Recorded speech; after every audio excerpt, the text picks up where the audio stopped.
Muchas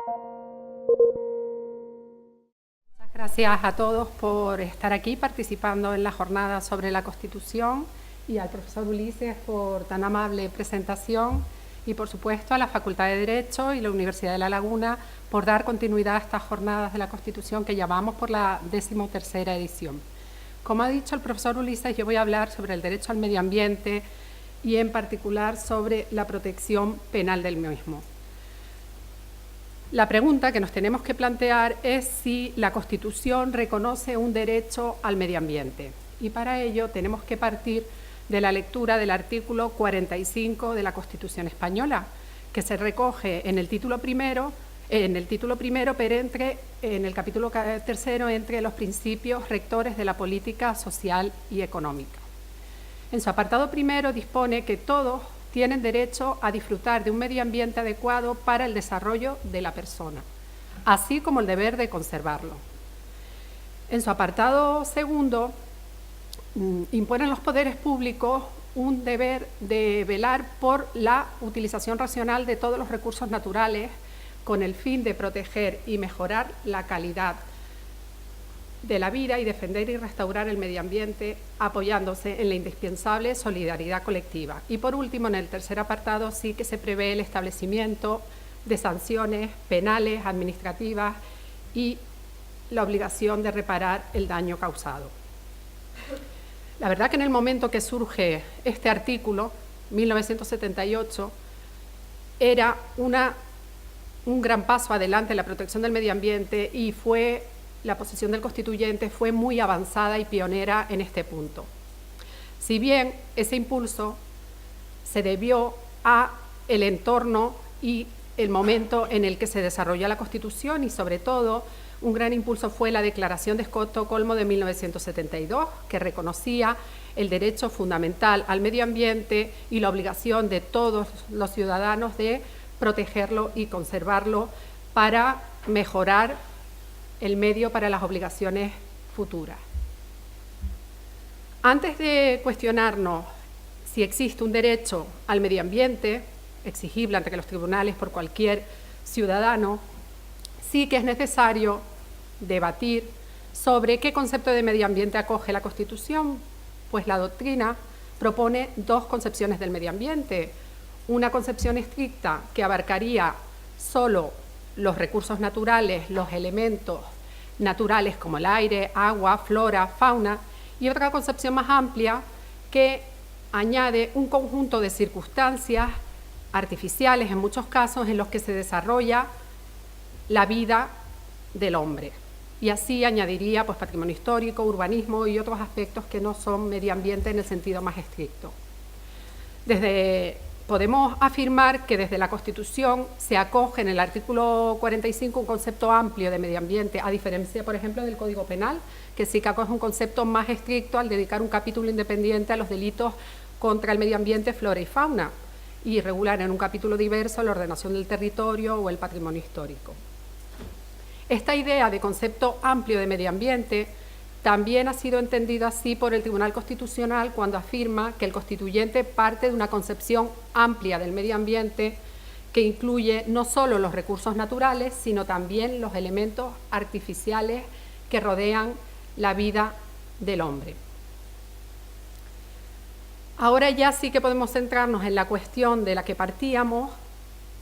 que es si el artículo 45, en su apartado primero en concreto, reconoce un derecho subjetivo al medio ambiente. Y sobre ello, la mayoría de la doctrina ha venido a considerar que sí, que se reconoce un derecho de todo ciudadano al medio ambiente, si bien sería un derecho de los denominados de tercera generación, que requerirían para su realización una actuación de los poderes públicos, de manera que al no estar regulado, y todos ustedes conocen que no sería un derecho fundamental porque está regulado en el capítulo tercero entre los principios rectores de la política social y económica, no podría acudirse en vía amparo al Tribunal Constitucional, vía de recurso de amparo, pero sí que podrían ser alegados ante la jurisdicción ordinaria en la medida que se desarrollen por parte de ese mandato que tienen los poderes públicos, se desarrollen y se legisle sobre ello. Así también se podría acudir, como pone de manifiesto la Constitución española, al defensor del pueblo. Este desarrollo constitucional del medio ambiente, que les digo que nuestra Constitución fue muy avanzado y pionero, ha tenido reflejo también en el ámbito del derecho comparado, y si hacemos un estudio de las constituciones de nuestro entorno, incluso más lejanas, sí que entre otros países reconoce el derecho al medio ambiente expresamente en su Constitución: Grecia, Portugal, Suiza, Polonia, Hungría y otros países más lejanos como China, Brasil, entre otros.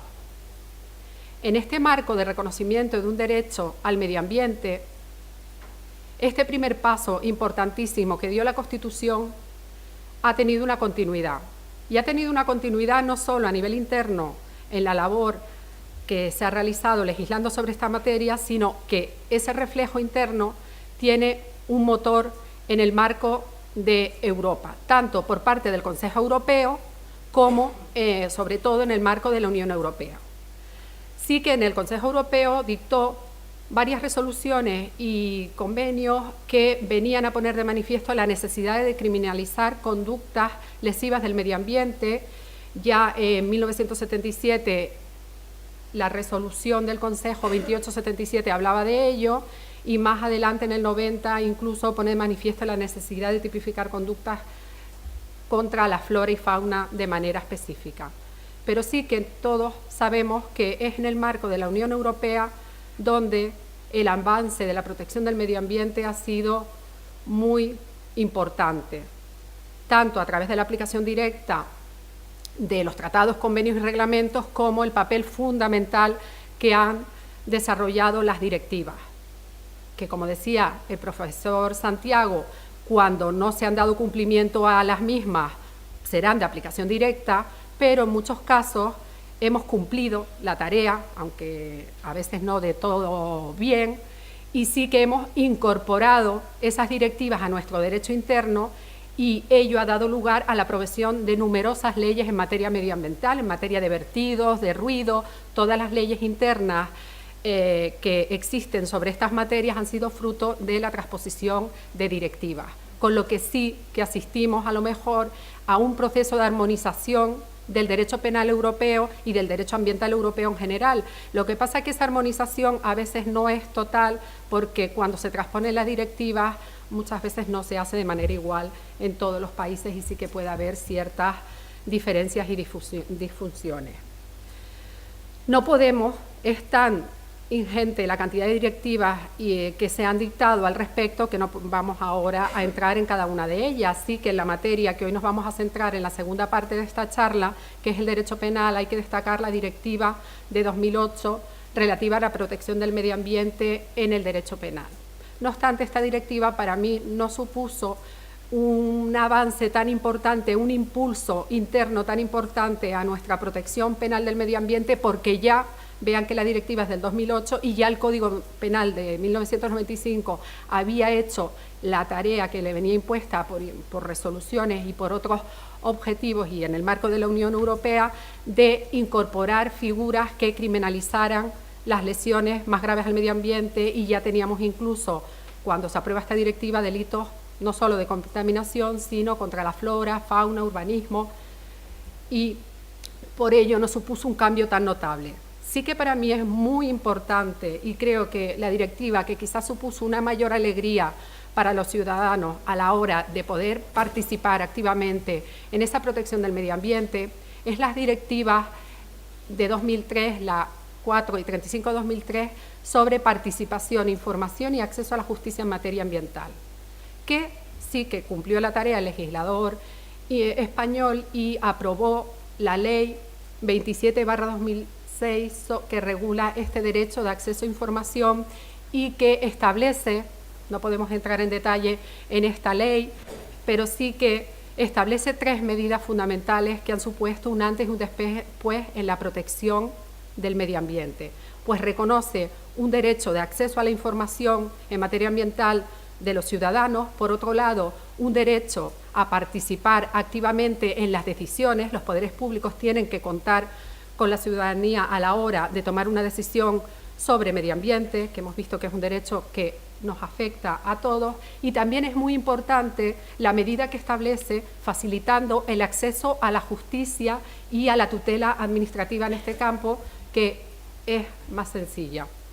que a la hora de reclamar otros derechos. En definitiva, vemos que el desarrollo sostenible en medio ambiente es una cuestión mundial y así se ha reflejado también en otras cumbres como la de Johannesburgo o la de Río de 1992, que empezó y ya se ha convertido en un término acuñado y comprensible por todos nosotros, el desarrollo sostenible, que supone hacer compatible esas necesidades económicas, sociales, con las ambientales y lograr que los recursos se utilicen de manera que no comprometan la supervivencia de las generaciones futuras. Sienta una serie de objetivos, pero que no vamos a entrar ahora a abordarlos, pero sí que la idea común será ese logro no solo del desarrollo sostenible, sino también de una mayor justicia y una lucha contra la pobreza y que sea más equilibrado el reparto de recursos también económicos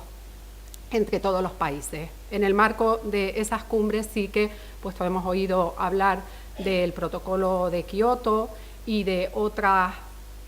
leyes de protección ambiental que han sido ratificadas por muchos países, ¿no? La pregunta en este punto sería si contamos con una legislación adecuada para proteger el medio ambiente.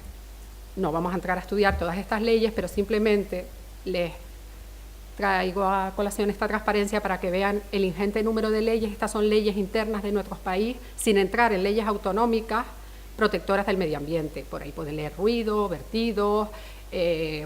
evaluación de impacto ambiental y determinados aspectos como la Ley de Biodiversidad de 2007, que también viene a proteger pues, la flora, fauna, la biodiversidad en general. Vemos que en definitiva yo creo que sí, que a la respuesta si tenemos una legislación adecuada, yo creo que podemos responder que sí, que tenemos los medios, los instrumentos para proteger el medio ambiente. Quizás la tarea que nos queda pendiente no es tanto legislar, sino que los poderes públicos garanticen el cumplimiento, cumplan en primer lugar, cumplan la legislación ambiental y garanticen el cumplimiento de lo mismo, y luego cuando falle ese primer paso sí que entrará el derecho penal de una manera represiva y el derecho administrativo e incluso el derecho civil para sancionar aquellos supuestos en que no se haya cumplido esta legislación. Pero sí que creo, y la verdad que es una satisfacción ver cómo se han ido aprobando tantas leyes protectoras del medio ambiente y que exigen, pues en tema de vertidos, un tratamiento primario, secundario, incluso terciario antes de verter al mar, o en tema de ruido, que ya vemos que hay condenas penales, lo veremos luego, y que el ruido afecta a nuestra calidad de vida y también ha tenido una respuesta a nivel legislativo, incluso penal. En definitiva, nos podríamos entrar a cuestionar, como decía el profesor Ulises Hernández Plasencia, si es necesaria la protección penal del medio ambiente. Aquí vemos que esta imagen es del caso Prestige y vemos que es de los casos pues, que ha supuesto un deterioro incluso en algunos casos irreversible para el medio ambiente, pero sin embargo no fue objeto de una condena penal, como luego veremos. Antes de entrar a estudiar cada una de las figuras delictivas que protegen el medio ambiente, sí que matizar que vamos a abordar el enfoque de medio ambiente que acoge el Código Penal, que es un enfoque en un concepto estricto de medio ambiente, o sea que hablaremos de los delitos contra el medio ambiente, el delito de contaminación, flora, fauna, sin hacer alusión, entre otras cosas porque no daría tiempo, a los delitos contra la ordenación del territorio y patrimonio histórico. En concreto, entre los delitos contra el medio ambiente, cabe citar como antecedente, antes del Código Penal 95 teníamos solo un precepto que fue incorporado en 1983, que era el 347 bis, y que sin entrar en detalle a criticarlo, sí que podríamos concluir que era insuficiente, su redacción confusa e incluso desde mi punto de vista podría plantear problemas de constitucionalidad el uso de la técnica de ley penal en blanco que se hacía. No obstante, el Código Penal de 1995 sí que viene a regular de manera más pormenorizada, más estricta, más detallada los delitos contra el medio ambiente y amplía las conductas donde había un solo delito, que venía a decir el que realice emisiones o vertidos de cualquier clase, con la inseguridad que ello podría conllevar y conllevó. Pues, por ejemplo, hubo algunas sentencias que por la vía penal castigaron captación ilegal de agua, entendiendo que cabía en el término emisión o vertido. Y desde mi punto de vista eso suponía la aplicación de una analogía in malam partem, y precisamente porque el precepto no era suficientemente estricto y no regulaba todas las conductas, como sí lo hace ahora, que casi es imposible leerlo, y por ello vamos a obviar la lectura y aludiremos a las conductas más relevantes, el 325 del Código Penal. Junto a este delito de contaminación, que viene a ser el sustituto del 347 bis, sí que se incorporan otras muchas figuras, más de una decena de delitos sobre flora, fauna e incluso es un paso muy importante la tipificación expresa de la prevaricación ambiental, con unas conductas que antes de la introducción del 329 quedaban impunes e impedían que se garantizara la protección del medio ambiente. Sí que antes de entrar a estudiar el 325 y siguientes, y en concreto el delito de contaminación ambiental,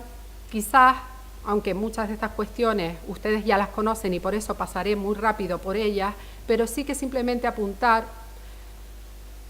algunos problemas previos, como es cómo delimitamos el ilícito penal del administrativo. Ahí todos ustedes ya estarán pensando que la diferencia entre el ilícito penal y administrativo no es cualitativa, ambos protegen el medio ambiente, sino cuantitativo de grado. El derecho penal intervendrá frente a las conductas más graves, de manera que un vertido contaminante que simplemente contravenga la normativa medioambiental, si no pone en grave perjuicio o no pudiera poner en grave perjuicio el equilibrio natural, solo sería objeto de sanción administrativa. Solo cuando sea potencialmente peligroso para el medio ambiente es cuando entraría el derecho penal a sancionar esa conducta. Y eso se ha puesto de manifiesto en diversas sentencias en las que siempre declara el Tribunal Supremo que la nota delimitadora del ilícito penal administrativo es esa nota de gravedad. Otro problema previo que se plantea a la hora de abordar la aplicación de los delitos contra el medio ambiente es el denominado principio de non bis in idem, que ustedes ya conocen y que supone que no cabe aplicar una doble sanción por un mismo hecho a un mismo sujeto y con un mismo fundamento, lo que el Tribunal Constitucional denomina la triple identidad. Este principio sí que se ha planteado en el ámbito ambiental en numerosas ocasiones. En concreto, incluso la sentencia que aquí les pongo del Tribunal Constitucional 177-99 de 11 de octubre del 99 sí que supuso una quiebra en cómo concebimos este principio de non bis in idem y la preferencia del orden penal. ¿Por qué? Porque el principio de non bis in idem simplemente supone que no cabe castigar doblemente si se ha realizado un vertido, por ejemplo, una sanción penal y administrativa.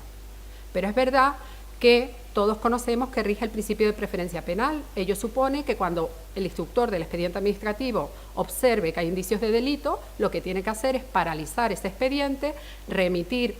a la jurisdicción penal. Si en la jurisdicción penal se condena, no, ahí quedaría la actuación administrativa y no se sancionaría. Si no se condena, vuelve a la vía administrativa con la limitación de que los hechos declarados probados en la jurisdicción penal vincularían también a la jurisdicción administrativa. No obstante, en esta sentencia que les cito, y casi ya no vamos a criticarla demasiado porque ha sido superada esta línea con pronunciamientos posteriores, pero sí que como era en un tema ambiental, sí quería como curiosidad comentarles que en esta sentencia lo que había sucedido es que un empresario que había realizado un vertido contaminante es sancionado por la vía administrativa, pero también por la vía penal, por esa descoordinación que se puede dar entre las administraciones. ¿Qué ocurre? Que acude al Tribunal Constitucional por vulneración del non bis in idem, por haber sido doblemente sancionado, y claro, ustedes pensarán, pues el Tribunal Constitucional lo que habrá declarado es que es preferente la sanción penal y habrán dejado inaplicable la sanción administrativa, pero no fue así. Lo que vino a declarar esta sentencia es que, de hecho, esta persona que había contaminado se le impuso finalmente solo una sanción administrativa y se anuló la sanción penal, no se aplicó la sanción penal. Porque el Tribunal Constitucional vino a entender que la preferencia del orden penal es una carga no del administrado, sino de la administración. Esta línea se corrigió con posterioridad, porque sí que es verdad que estamos de acuerdo que el derecho penal tiene que castigar aquellos ataques más graves, pero una vez que hemos llegado a ese nivel de gravedad, no podemos renunciar a que el derecho penal castigue esas conductas en función de la mayor o menor rapidez.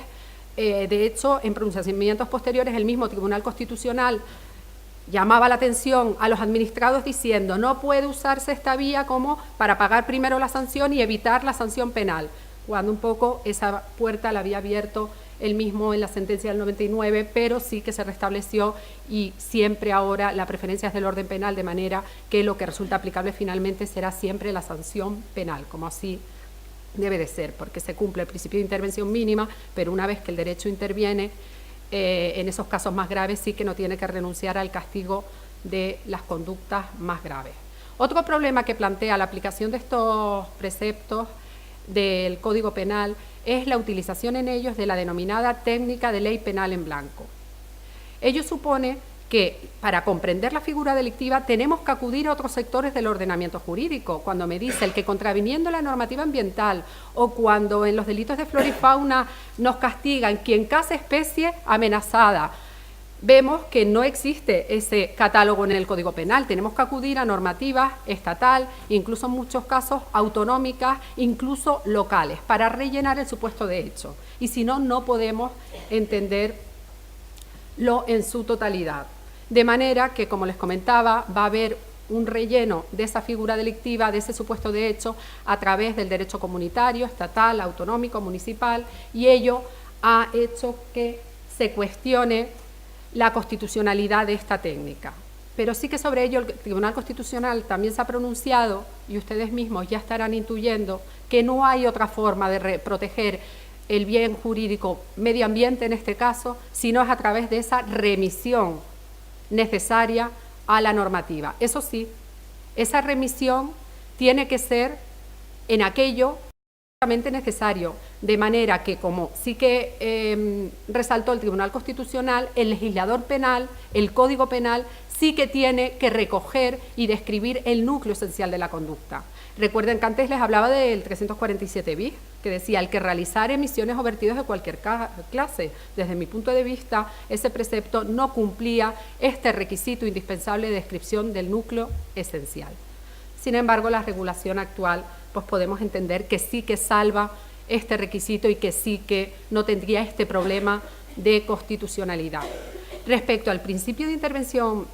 principio de ley, en cuanto al problema, de la ley penal en blanco, también se plantea otro problema, que es la vulneración del principio de igualdad. Claro, aquí vemos que el Estado, en función del 149.1, apartado 23, tiene una competencia básica en medio ambiente, pero ello no va a conllevar una uniformidad, va a crear unos mínimos y luego las comunidades autónomas son las que van a concretar esa ordenación, de manera que puede dar lugar a que en una comunidad u otra la normativa ambiental sea más estricta, y ello ha dado lugar a que algunos cuestionen que se infringe el principio de igualdad. De todas maneras, desde mi punto de vista, no se infringe el principio de igualdad, con lo que este problema de constitucionalidad tampoco lo plantean los delitos ambientales, porque realmente no se está castigando de manera desigual a los ciudadanos, sino a todos por igual en función del territorio donde se encuentren, donde se aplicará la normativa vigente en cada comunidad. Ya, una vez sentados y resueltos estas cuestiones previas, sí que podríamos plantearnos qué conductas son constitutivas de delito y si la regulación actual es suficiente o incluso excesiva y alguna de esas conductas no debería de estar castigada como delito.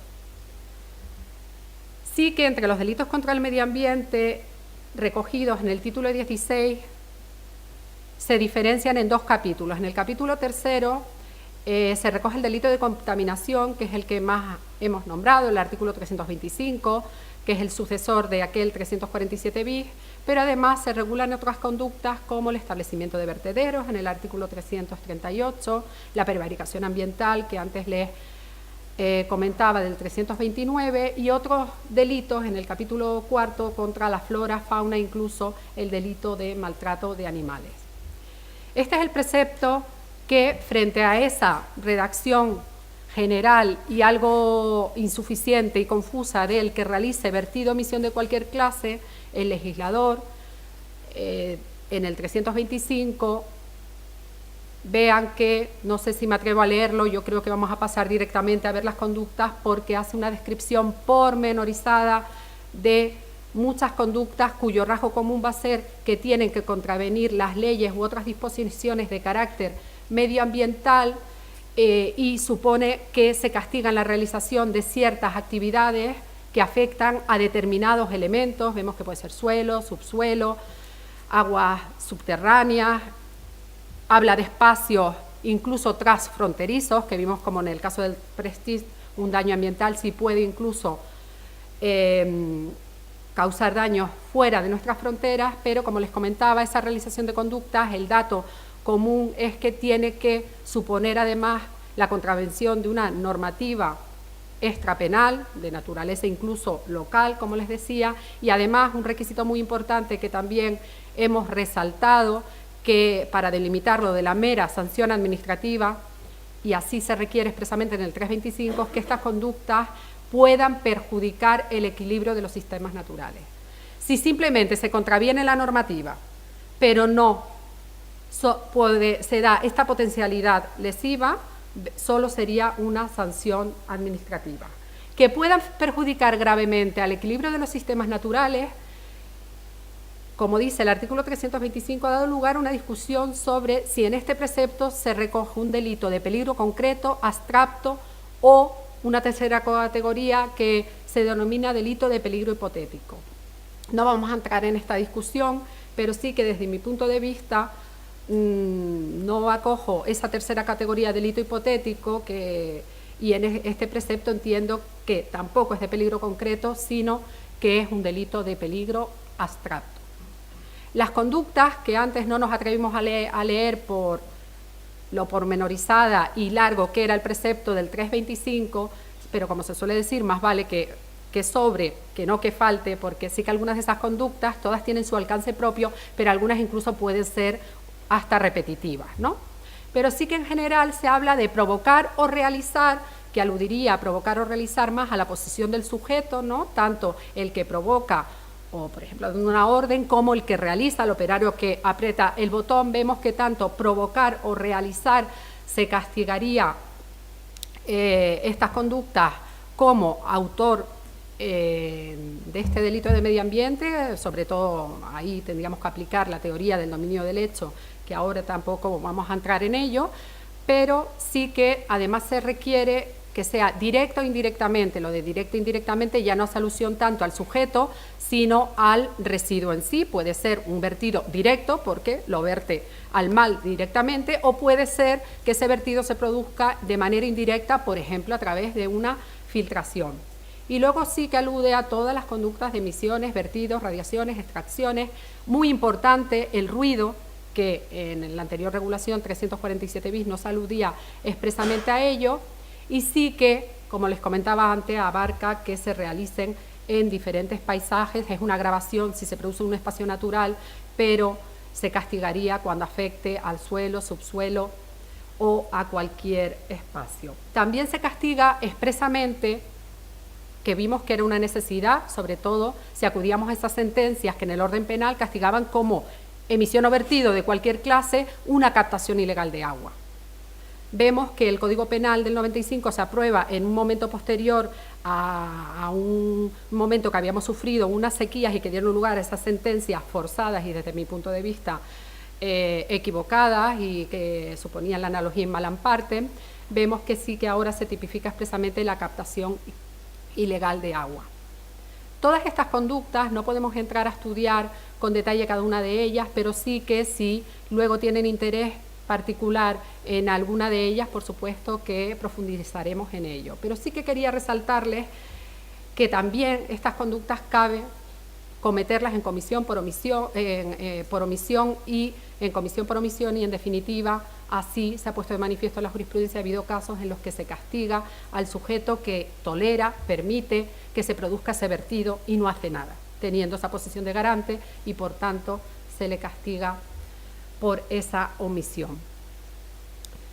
Aquí les traía algunos casos, pero que no vamos a comentar, en los que se ha aplicado este delito, pero yo creo que sí que pues todos hemos conocido algún caso de vertido. Sí que el tema, por ejemplo, de los purines en las granjas porcinas ha dado lugar a varias condenas penales, porque sí es altamente contaminante los purines, los excrementos y micciones de los cerdos, pues cuando producen esas filtraciones o un vertido directo sí que supone un daño grave para el medio ambiente, aparte de los vertidos contaminantes de sustancias y residuos. Sí que vamos a aludir de manera un poquito más detallada al ruido, porque sí que quizás es un factor que todos sufrimos y que hasta qué punto pues puede tener una respuesta penal. Desde luego, en este tema del ruido sí que ha sido muy importante el papel también de las ordenanzas municipales, pero en el ámbito penal solo se castigarán aquellas conductas pues que puedan perjudicar gravemente a la salud de las personas. Y sí que ha habido pues diferentes condenas, sobre todo en materia de discotecas, cafeterías y restauración, que contaminaban por encima de los decibelios permitidos. Se dice que por encima de 65 decibelios ya puede afectar a nuestra salud gravemente, y por ejemplo esta condena 2009 era un bar cafetería y emitía por encima de 90 decibelios. Aquí les traía algunos datos de la contaminación en nuestras ciudades, y sí que finalmente el delito de contaminación ambiental también podríamos matizar, y es importante aclarar que se castiga también su modalidad imprudente, por ejemplo, por una defectuosa mantenimiento de una presa o por la corrosión de una balsa que da lugar a un vertido, aunque no se causó dolosamente, pues sí que daría lugar también a esta intervención penal por el artículo 331, ¿no? Y normalmente estas conductas sí que se admite tanto el dolo eventual como dolo directo, y la mayoría de los casos estaremos ante casos de dolo eventual. Sí que por imprudencia, el 331 exige imprudencia grave, con lo que ha dado lugar, todos conocemos el caso Prestige, por ejemplo, ¿no? O incluso el caso de la rotura de la balsa de Nascoya, que también causó un daño importantísimo a espacios naturales con una riqueza y una biodiversidad importante, y sin embargo no llegaron a ser condenados por la vía penal, porque se consideró que la imprudencia, no había dolo y la imprudencia no era grave, con lo que no tiene una respuesta penal. En el caso Prestige sí que hay una condena penal, pero no por delito ambiental, sino al capitán del barco, por un delito de desobediencia. Otro delito que se recoge en el 328, el establecimiento de vertederos, pero que ahora no vamos a entrar a analizarlo. Ha creado toda una polémica de cómo delimitar el 325 y el 328, pero que a día de hoy está resuelta, entendiendo que el 328 es un adelantamiento, de manera que cuando se establezca un vertedero sería peligroso, porque se requiere también en ese caso la potencialidad lesiva para el medio ambiente, un vertedero que pueda ser peligroso para el medio ambiente, ahí estaríamos ante el 328, pero cuando se realice el vertido concreto sería aplicable el 325, porque si no llegaríamos al absurdo. El 328 tiene menor pena, de castigar menos los casos más graves. Un aspecto que sí que también quería discutir con ustedes y llamarles la atención sobre ello es la responsabilidad que tienen los funcionarios y autoridades en la protección del medio ambiente. En concreto, es muy importante, y supuso para mí una gran alegría la introducción del artículo 329, pues acudíamos antes de la introducción de este delito que tipifica la prevaricación ambiental, junto con otra gran alegría fue la creación de las Fiscalías Especializadas del Medio Ambiente. Ambos factores han podido dar lugar a que se garantice el cumplimiento de la normativa ambiental y se castiguen aquellas conductas en que no se cumplan. Pues por citarles una referencia de una fiscalía, de la memoria de la Fiscalía General del Estado, antes de este artículo podíamos leer que se declaraba que los principales infractores medioambientales urbanísticos, en muchos casos, bueno, lo decía así, no en muchos casos, son la propia administración, ¿no? Las personas que tenían que garantizar la legalidad. Y por ello, en muchos casos, asistíamos a un delito de contaminación, pero no se podría castigar como tal. ¿Por qué? Porque era la propia administración la que había autorizado a esa empresa a contaminar por encima de lo permitido. Vemos que esas conductas ahora tendrían una respuesta penal y se castigaría no tanto al que ha realizado la contaminación, sino también a la autoridad, alcalde o otro tipo de autoridad y funcionario que ha resuelto favorablemente la concesión de esa autorización y, sobre todo, lo más importante del 329 de la prevaricación ambiental a partir del Código Penal del 95 es que amplía la conducta y, junto a la conducta de resolver, que podríamos matizar que queda en el artículo 329, se amplían otras conductas y viene a castigar también informar, con lo que antes los informes, los técnicos no podían prevaricar, ahora viene a castigar también el silenciar. Finalmente, sí que, para terminar, aquí traigo algunas sentencias en las que se condena a un alcalde, el caso del alcalde del Pego, incluso se le condena no solo por delito ambiental, por prevaricación ambiental, sino por detención ilegal, porque el director del parque intentó salvaguardar y que no desecara ese marjal y ante ello fue detenido por el alcalde, con lo que vean a qué extremo pudo llegar ese caso. Y finalmente, ya para terminar, de manera breve, ponerles de manifiesto también que a partir del Código Penal del 95 no solo se protege y se tipifica el delito de contaminación ambiental y la prevaricación ambiental, sino se entra a proteger específicamente los elementos del medio ambiente, flora y fauna. Frente a la flora se castiga la destrucción, tráfico y alteración del hábitat de una especie de flora, pero con un matiz que fue introducido en el 2010. Inicialmente se castigaba como delito el cortar una especie de flora. Por ejemplo, la Tractilis, la piña de mar, cortando un solo individuo, ya estaríamos ante ese delito antes de la reforma 2010. Así tuvimos la sentencia del pastor de la manzanilla real, que por cortar esa manzanilla de real se vio inmerso en un juicio penal. No obstante, a partir del 2010 se exige un requisito adicional. Ahora ya no basta cortar una especie de flora. Ahora es necesario que ese corte de esa especie pueda suponer un grave perjuicio para el medio ambiente, con lo que aquí les traigo unas fotos en las que entiendo que sí podría ser aplicable el delito y no la falta. Con lo que a partir de la reforma 2010, cuando se corte una especie, por ejemplo, cortar una ceba, que sería una especie marina, de flora marina, sería una mera falta del 632. Pero sí sería delito cuando el corte de esa especie suponga ese grave perjuicio para el medio ambiente. Por ejemplo, en esta foto se ve unas prospecciones que se hicieron sin autorización en un cebadal de la costa del sur de Tenerife, y que ahí sí que entiendo yo que se daría el presupuesto de este delito, porque no solo se ha cortado una especie, sino que vean que el cebadal, todos sabemos que cumple esa función de retención de arena, de depuración del agua, y es el medio de supervivencia de los que viven en el fondo marino, y por tanto ahí sí se daría el grave daño para el medio ambiente. Entre los delitos contra la flora también se castiga la introducción de especies. Novedosamente, el año pasado se aprobó el decreto de especies invasoras, pero este delito sí que ya pues es difícil de aplicar, aunque es muy interesante. ¿Por qué? Porque exige la introducción de la especie. Por ejemplo, el muflón es una especie que sí que afecta a nuestra biodiversidad, a nuestros endemismos. Es una especie alóctona que se introdujo como especie de caza y que ocurre que no tiene un enemigo natural. Pero la verdad que este delito no se ha aplicado porque es difícil de aplicar, porque cuando lo introducen todavía no se ha puesto de manifiesto ese grave perjuicio para el medio ambiente. Y cuando se pone de manifiesto el perjuicio, como ocurre pues con el Penicetum cetáceo, el rabo de gato, la ardilla en Fuerteventura, ya a ver quién busca quién introdujo esa especie. En el caso del muflón sí se pudo identificar quién lo introdujo. Y por último, en cuanto a la fauna, para terminar, sí que se castigan tanto, aquí no se requiere el grave daño al medio ambiente, sino se castigan las conductas directamente destructivas de la fauna. Basta con cazar o traficar o alterar el hábitat de una especie, eso sí, amenazada, como puede ser el lagarto del rillero, la paloma rabicho turqué, y ello ha dado lugar a diferentes condenas sobre esta materia. Y ya, simplemente para terminar, y ahora sí que termino, Hay unas disposiciones comunes, el 338 y 39, el 338 simplemente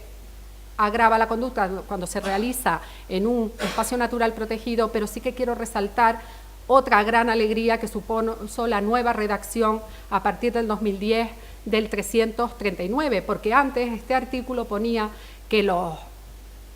cuando había una condena penal, los jueces y tribunales podrán acordar la restauración. Vemos que desde el 2010 se cambió el podrán por el ordenarán, con lo que ahora esa premisa del que contamina paga sí se hace efectiva, porque, por ejemplo, por ponerles aquí una foto de unas excavaciones ilegales que sí produjeron un grave deterioro de la zona, esto en concreto es la zona de Montaña Amarilla, vean que luego se restauró, ¿verdad? Pero esa restauración no lo hizo por la persona que causó el delito, sino se hizo a través de fondos europeos en un proyecto de investigación de la Universidad de La Laguna. Con lo que sí que es muy importante, aquí les traigo una sentencia, por ejemplo, de un juzgado de lo penal, como ejemplo que sí que condena a la persona que era un caso de contaminación por purines, que se condena penalmente, y sí le condena también a 2 personas en concreto, fueron los condenados por este delito, a la limpieza de las principales zonas dañadas por la contaminación. Con lo que sí que ahora se cumple ese principio de restauración. Muchas gracias por su atención y espero que les haya resultado de su interés y sobre todo sí que creo que es un derecho de todos y una obligación de todos proteger el medio ambiente, conservarlo y disfrutarlo.